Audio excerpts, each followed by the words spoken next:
Yeah, yeah. We just chillin' and vibing. Good conversations with good people. Oh.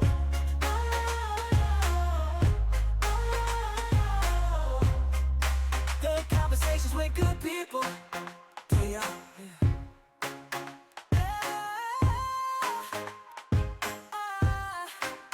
Yo, yo, yo, yo, yo, this your boy Larry, and I'm chilling and vibing with Miss Monique. What's going on, girl?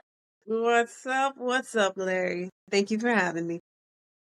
Hey, I appreciate you for coming to chill and vibe. Feeling and vibe. So, Monique, where you from? I bring you greetings from sunny Southern California. Born and raised out here. That's where. Born and raised in Cali, so you're a Lakers fan? I'm not a basketball fan. What? No, I'm a football girl. Yes. Okay, okay. Yes. So, I'm not really a what's your favorite basketball football fan. team? Every time I say my favorite team, I always get so much hate. But my favorite team are the 49ers. That's my Mm. favorite football team. I know. See? Every I time. mean, but nah, the 49ers, hey, I can't talk. I'm a Carolina Panthers fan, and we ain't looking too good Oh, ourselves. Y'all looking no. way better than us. But hey, y'all looking all right. Y'all better than us. Have you ever attended a game? Fun. Yes, I went a year ago. My first game, it was a 49ers game, and I was so excited because I've never been to a live NFL game before. So that was very exciting. Yes. Yeah, crazy work, Andy. I know you like all these people. Uh-huh. A lot of fun. It was a lot of fun. That's dope. Being an author, like, how did that journey start?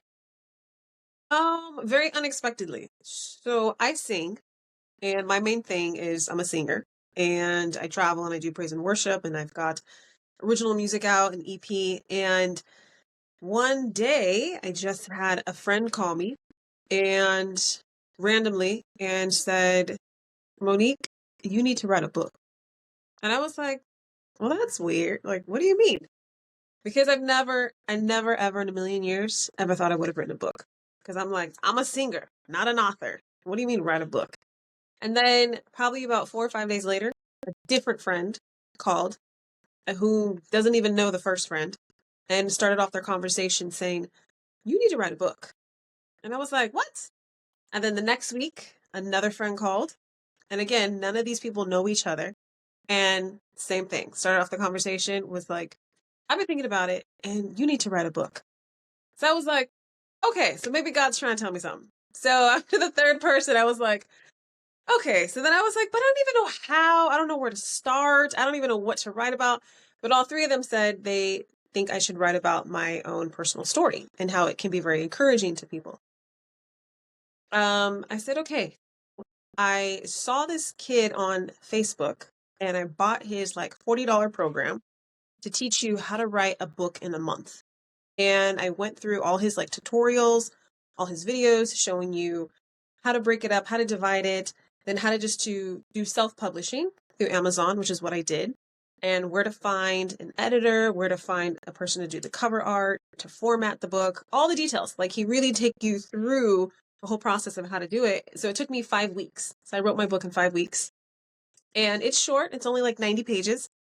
So but yeah, so that's how my author journey started. It was very unexpected because I was like, no plans, zero plans to ever write a book. And then all of a sudden, yeah. So I wrote that first book. And from that book, a lot of doors opened. And yeah, and more just continue to open. So I'm grateful for it. So, what was your first book about? So the first book is called Pursuing Purity Under Pressure.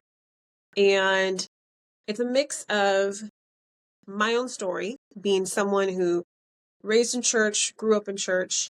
Um, and I think we kind of always heard like, don't have sex before marriage because it's bad. And that was it. And nobody explained why. So I really wanted to give the why behind the weight. So I talk about sex from a spiritual standpoint, a physical standpoint, an emotional standpoint, and a very scientific standpoint. And so just to give people an understanding of why is it that God is even asking this of us? Why is this something that he's even saying to wait until marriage? So I really wanted to give the why behind the wait, and then also give people the how to. Like if this is a lifestyle, because it's a lifestyle that I practice, and especially for Christian singles who are believing God for marriage and the importance behind it and the real meaning of sex, of marriage. So that's kind of what this first book is about. So if somebody would want to purchase those books, how could they do that? You can go to my website. So my website, you can get them from there. It's www.pursuingpurity.net. And you'll see a tab there for books. I have three books now. But that is the first one. So you can read all the book reviews about it. I have online courses that I created from it. And if you purchase an online course, the book comes free and I mail that to you. So, yeah, so that was the first book. So Thriving Singlehood Mentorship Program, like what Yeah. made you want to start up a program? So that was because I would get a lot of DMs from people. And I would get a lot of DMs from people who were single, wanting to be married, um, feeling like dating life sucks. There's no good people left out here, type of a thing. And I know a lot of people can relate to that. And just even asking me as a single person who's still believing for marriage and waiting for that, like, how are you able to honestly hold on to this hope? And how can you be so optimistic about it? And so the whole premise of the program is really to encourage singles on how to do singleness well and how to better prepare yourself. Because in order for us to see healthy marriages, healthy relationships, we need to be healthy single people. And so that's really what the program focuses on. And talk about like how to set really good boundaries for yourself, how to become emotionally mature and emotionally healthy, how to communicate properly with the opposite sex. I think there's such a breakdown in communication between men and women. And that's why we see a lot of relationships not last. So yeah, even just developing your relationship with God. So that's kind of the whole premise of it. And it's been great. So on the website, which is thrivingInSinglehood.com, you can read testimonials of former students that I had that gone through the program and what they had to say about it. So yeah, we start again in March. So yes, That's what's up. So like what advice, what I'm saying, would you give a single person, wanting to get in a relationship with somebody that have been hurt? that's been hurt. Yes, I know. I've been deeply wounded myself a couple of times from relationships, and don't let it jade you. That's all I gotta say. Don't, because not every person out here is like the person that hurt you, and you have to remember that. And even in the midst of that hurt, give yourself the time to fully heal. And I know sometimes I don't think people properly allow themselves to even feel the hurt. That way they can fully heal from it and then move on, because you want to get to a place where if we talk about that situation, it doesn't sting anymore. Because if something still stings, or you still get upset or feel like crying when you talk about how you've been wronged, how someone cheated on you or hurt you in the past, then that's just kind of an indicator that you're not fully healed yet. And so you want to get to the place where you are, so that way you can be in a place to receive someone else to come into your life, and that you are ready for that person. So really just prepare yourself in every way that you can, emotionally, mentally, physically, spiritually, for the next relationship that's going to come. So you being single, like what do you look for in a spouse? So for me, definitely a man who lines up when it comes to my relationship with Christ. He's got to be a man after God's heart. He's got to be a man who's passionate about God, that his love and passion for God matches my own. And then even a man who his gifts and his talents, whatever God's created him to do, lines up with mine. Because I know for me personally, I'm called to the world. I travel. I've been to 18 countries so far. I do a lot of ministry. So a man that's got that same heart and same passion, that is the most important thing for me personally. Have you ever met a guy you was head over heels for, or you was falling for him, but because of your beliefs that it didn't work because you say you want to wait for marriage to have sex? Yeah, that was probably my very first boyfriend, actually. And I talk about this and go into detail in the book and even in my courses about this. But yes, so I am actually a virgin and I'm waiting until marriage to have sex. So dating for me personally, since that point, because that man wasn't. and that man had cheated on me. And people are like, oh, well, it's because that's why, he needed some. No, I don't agree. There's plenty of men who have dated since then that are remaining abstinent themselves. And so that's why dating hasn't been a problem or anything, because since that point, I only date men who are remaining abstinent. I only date men who are choosing to preserve themselves and wait until marriage. Not that he has to be a virgin, but I mean, he's taken a stance that, he's going to honor God with his body and wants to do things God's way. So, yeah, so I only date men who line up with my same values. Well, you know what they say, a way to a man's heart. The woman got to know how to throw down in the kitchen. Yes, yes, yes. That's an old saying, and it still rings true today. And I encourage women, ladies, learn how to cook. Like, learn how to cook. If you don't know your way around the kitchen, learn. There's cookbooks, YouTube videos, you can learn. I think, unfortunately, the culture that we're in at present, women have become too entitled in that way, where they want certain treatment and they want to be treated like a lady, and they want a man to be chivalrous, yet they don't like respond in the proper way or the traditional way of why men were like this. For a woman, took really good care of a woman because of all the things that she reciprocated. A lot of women nowadays don't want to reciprocate what a man is doing for them. And that is a very simple, easy thing that all men appreciate, because it's a way that I even show love, even for guy friends that I have that have maybe helped me with something. That's a way that I show my appreciation to them. I'll cook for them. I'll make them a meal. And that's a way for me to show appreciation.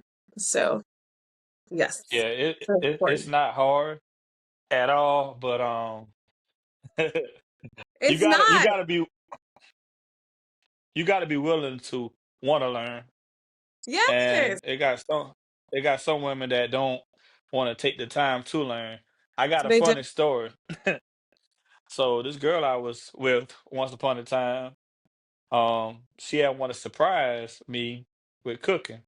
So I was at work, so she had called my mom, and she was like, "Miss Mildred, I'm cooking for your son today." And my mama said, "Oh, baby, what you cooking?" And she said, "I'm cooking cabbage." So she went to show my mama what she was cooking. It wasn't cabbage. It was lettuce. My mama said, "Baby, baby girl, baby, that's lettuce. That ain't no cabbage." But me being the nice guy that I am, I ate the lettuce. It was seasoned nice, but I ate the lettuce.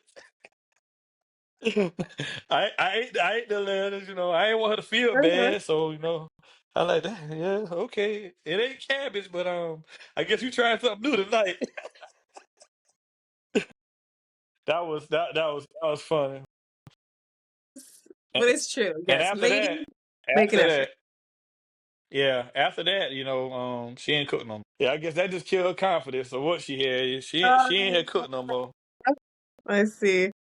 It's But that was practice. It's practice. exactly. And what Allen Iverson say? Practice, practice, practice. You got to keep practicing, man. Yeah. You got to keep practicing. And cooking is something that you It definitely do, because that's how you like tweak recipes and you try this instead and this. Yeah, it's practice. That's how you get good. it is exactly. But hey, good luck to the next one. 'Cause, boy, she might cook them some lettuce too. Yeah, that was some crazy work. That was some crazy work. I saw you had went to Africa and you was teaching over there and singing. How was that experience? Wonderful. So I have gone 3 times to Johannesburg, South Africa, which I will go again this coming May. Um, I went because I was invited, because they got a hold of the first book in Pursuing Purity Under Pressure. And I was requested to come to teach in the schools on abstinence and purity. Um, here in America, we live in a very over sexualized culture, but over there, it's even more so. So kids are much more even promiscuous than what we have here, because we have so many teenagers over there who are 14, 15, 16 years old, and they already have full blown AIDS. because they're just very promiscuous. And so I was invited to junior highs and high schools and even fifth graders. So I'm talking to 9 and 10-year-olds about sex because that's how young they're starting. So I brought my books and gave one to each school as a part of like the library. And I just had the ability to go in and talk to them and teach them and show them the benefit and the blessing of waiting until marriage and why that's a good thing. And then I sing to them. So, I got their attention because I'm singing and they're dancing to my music and stuff. So it's a lot of fun. And then I had the opportunity afterwards to be able to pray for any of the kids that wanted prayer. So I got to pray for them. I got to hug all of them. Yeah. So it's always just such a wonderful experience. So going into the schools is my favorite part of the trip. I mean, I'm in different churches. I'll do a youth conference. I'm also into the prisons, but I don't speak to the prisoners, but I sing to them. That way it draws them and brings them out into the yard. And then my other teammates give their testimony and share and stuff.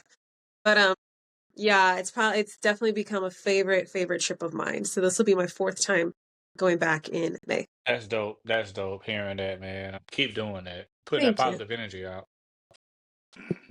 So you talking about your singing. We didn't even talk about that yet. So like, how did you get into singing? It's just, I think since junior high, I joined choir, and then I was a choir girl, junior high and high school. Um, I went to a school where it was called show choir. It was a competitive choir, so I traveled around the state competing against other schools, other high schools, their choirs. So that was a lot of fun. And then at 15, I joined the praise and worship team at church. So as a teenager in the youth group. And then from there, I went into like the main sanctuary, the big church, and started leading praise and worship at 17. And then I just was receiving invitations to come and sing. So that's what happens oftentimes. So I had a band that was traveling with me and, yeah, invitations for events, conferences, church services, camps. Yeah, I do worship and sing so since I was a teen, I've been doing it. So like, what songs do you have out? I heard you say you had an EP out. I do, yeah. So I released from the EP a single called Keep Your Head Up, and that was probably the one that everyone really likes. And that song actually alone, it was played on a couple radio stations on the East Coast, and then that opened up a lot of doors. So I ended up doing like a 40 city tour and 5 radio interviews across the US, from California to New York to Miami, off of that one song, like legit. And yeah, it's still probably my favorite song. So it's called Keep Your Head Up. And you can find it everywhere on, yeah, Apple Music, Spotify, all that stuff. So, but yeah, so that's the first one. So you'll have to go check that out. So you got your own podcast also. What made you want to start your own podcast journey? The same thing, because in regards to people messaging me, so the podcast I have is called Bite Size Insight. It's only 10 minutes or less. And what I would do is I will take like a verse from the Bible, I'll take a particular word or a phrase, and I will break it down into bite sizes. So give people the word of God in bite sizes and small doses, and I will give you like the literal meaning of it, the context, the historical context, how this could be applied to your life. And so it's only 10 minutes or less. So my whole thing is kind of like bite-sized content. My books are only 90 pages or less. The podcast is only 10 minutes or less. All my blog posts are like less than 1,000 words. So for me personally, it's like bite-sized content is kind of like my thing. So that's why. So they're just little short episodes that I record, and yeah, I'll be coming out with some new ones this year. So you staying out there in LA, y'all had the LA fires.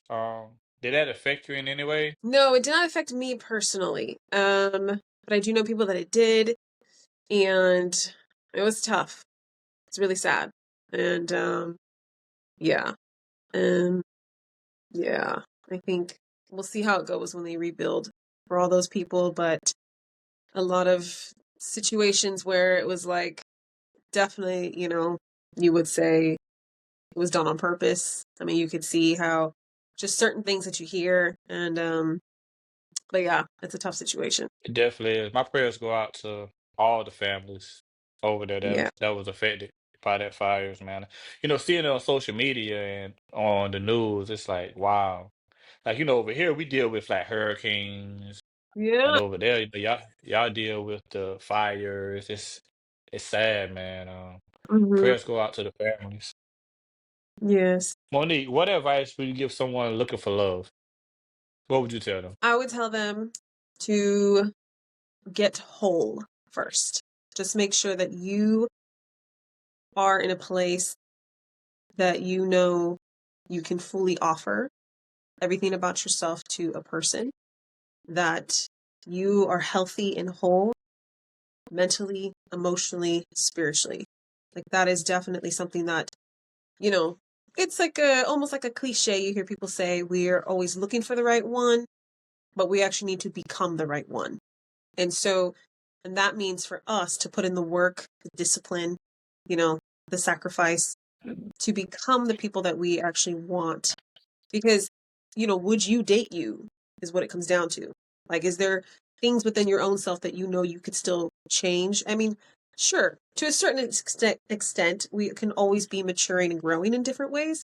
But I mean, where you are right now in this place, are you even able to receive someone? Would you be able to steward them properly? Like, would you be able to know how to handle this person in the sense of how to handle them well in this season of life? Like, are you actually ready for what you're really hoping for or praying for? So, getting ready and preparing yourself for what you're praying for and being prepared for that. So, that's the advice that I would give. And I go way more in detail on that in the mentorship program. That that's what's up. Well, Monique, I appreciate you for coming to chill and vibe. But before we go, let everybody know what we doing. Y'all, we are chilling and vibing. I'm here with Larry. And Oh yeah, appreciate you.